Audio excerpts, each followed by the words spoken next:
21 June আবারও দিল্লি যাচ্ছেন প্রধানমন্ত্রী শেখ হাসিনা। এবারের দিল্লি সফর সম্পূর্ণ দ্বিপাক্ষিক।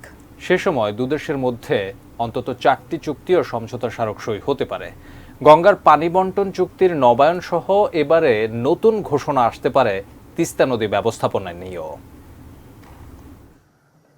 আপাত দৃষ্টিতে মনে হতে পারে জুন মাসেই দ্বিতীয়বারের মতো দিল্লি সফরে যাচ্ছেন প্রধানমন্ত্রী শেখ হাসিনা।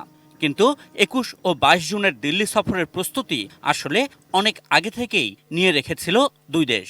মে মাসের দ্বিতীয় সপ্তাহে ঢাকা এসে বাংলাদেশের প্রধানমন্ত্রীকে ভারত সফরের আমন্ত্রণ জানিয়ে গিয়েছিলেন দেশটির পররাষ্ট্র সচিব। এই আমন্ত্রণ দুই দেশের সরকার প্রধানের আনুষ্ঠানিক শীর্ষ বৈঠকের। টানা তৃতীয় মেয়াদে নরেন্দ্র মোদীর ভারতের প্রধানমন্ত্রী হিসেবে শপথ গ্রহণের অনুষ্ঠানে বাংলাদেশের প্রধানমন্ত্রী শেখ হাসিনা সহ যোগ দিয়েছিলেন কয়েকটি দেশের সরকার ও রাষ্ট্রপ্রধান। 8, 9, 10 জুনের এই সফরে শেখ হাসিনা নরেন্দ্র মোদীর সৌজন্য বৈঠক হলেও প্রধানমন্ত্রী পর্যায়ের আনুষ্ঠানিক দ্বিপাক্ষিক বৈঠক হয়নি।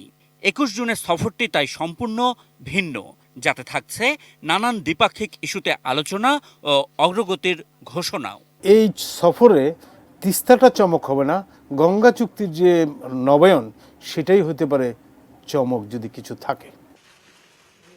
প্রধানমন্ত্রী শেখ হাসিনা আগামী জুলাই মাসের দ্বিতীয় সপ্তাহে যাবেন বেইজিং, যেই সফরকে চীন উল্লেখ করছে দুই দেশের গেম চেঞ্জিং সফর বলে।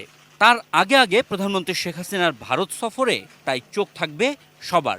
বিশ্লেষকেরা মনে করছেন তিস্তা ইস্যুতে চীনের সঙ্গে বাংলাদেশ যেন কোনো চুক্তি বা সমঝোতা না করে, এজন্য দিল্লি আগাম কোনো সমাধানের ঘোষণা দিতে পারে প্রধানমন্ত্রী শেখ হাসিনার এই সফরেই। এটা হয়তো ডিটেল স্বাক্ষর হওয়া বা সম্মত হওয়া এরকম ইনিশিয়াল কিছু একটা হলে হতে পারে, কিন্তু how it will implement it ডিটেলে যাবে না। তাহলে এই ধরনের জিনিস যদি হয় তাইলে হয়তো প্রাইম মিনিস্টারের চীন সফরে হয়তো জিনিসটাকে বেশি দূর অগ্রসর হওয়ার মতো সুযোগ থাকবে না, সুযোগটা হয়তো এখানে ঠেকানো সম্ভব। এটা একটা ধারণা।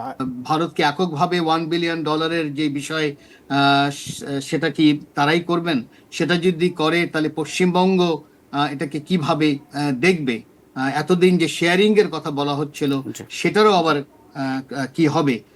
নাকি ভারত এখানে একটা কনসোর্সিয়ামে যাবে বা পার্টনারশিপ, যেখানে কিছু অংশ তার দিকে থাকলো, যেহেতু সে তার সিকিউরিটি কনসার্ন সে মনে করে, যেহেতু যদি চীন এখানে আসে তার নিরাপত্তার একটা ঝামেলা সে মনে করছে।